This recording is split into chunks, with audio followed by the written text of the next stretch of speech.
Hello bachcho, let's read the question. The question says the nucleus of polonium atom represented by 84Po218. Why what do you mean by this? Due to radioactivity, an alpha particle and two beta particles are ejected from it in succession. State the nuclear structure of the atoms formed at each stage. तो इस question का की concept होगा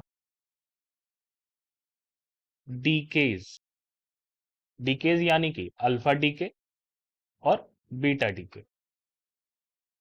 सबसे पहले हम ये 84Po218 क्या है इसे समझते हैं। हमने केमिस्ट्री में पढ़ा है कि नीचे हम जनरली एटॉमिक नंबर को लिखते हैं जिसे हम Z से रिप्रेजेंट करते हैं और ऊपर उस एलिमेंट का मास नंबर लिखते हैं जिसे हम A से रिप्रेजेंट करते हैं। अब हम second part of the question में मूव करेंगे जहां हमसे बोला जा रहा है अल्फा पार्टिकल और बीटा पार्टिकल के बारे में। तो हम पहले जान लें कि जब किसी में से अल्फा पार्टिकल एमिट होता है तो उस पेरेंट न्यूक्लियाई का मास नंबर 4 से घट जाता है, मास नंबर डिक्रीजेस बाय 4 और एटॉमिक नंबर 2 से घट जाता है, डिक्रीजेस बाय 2। वहीं बीटा डीके में या स्पेसिफिकली कह लीजिए बीटा माइनस डीके में मास नंबर में कोई भी बदलाव नहीं आता है और एटॉमिक नंबर में एक इंक्रीज हो जाता है, इंक्रीजेस बाय 1। अब हम अपने क्वेश्चन को आगे बढ़ाते हैं। हमसे कह रहा है कि पोलोनियम में से सबसे पहले एक अल्फा पार्टिकल इमिट हुआ। तो मान लीजिए कोई ये एक्स कंपाउंड बना और इसका अब मास नंबर जो होगा वो 4 से घट जाएगा यानी कि वो हो जाएगा 214 और एटॉमिक नंबर 2 से घट जाएगा वो हो जाएगा 82।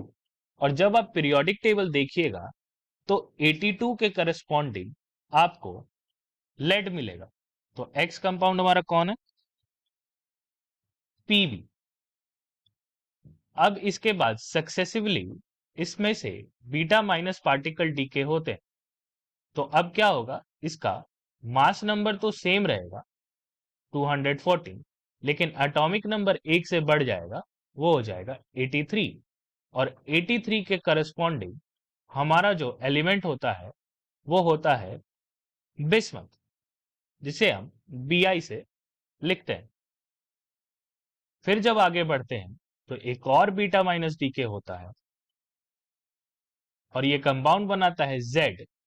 इसका भी मास नंबर होगा 214, लेकिन एटॉमिक नंबर हो जाएगा 84 और 84 के करस्पॉन्डिंग हमारे पास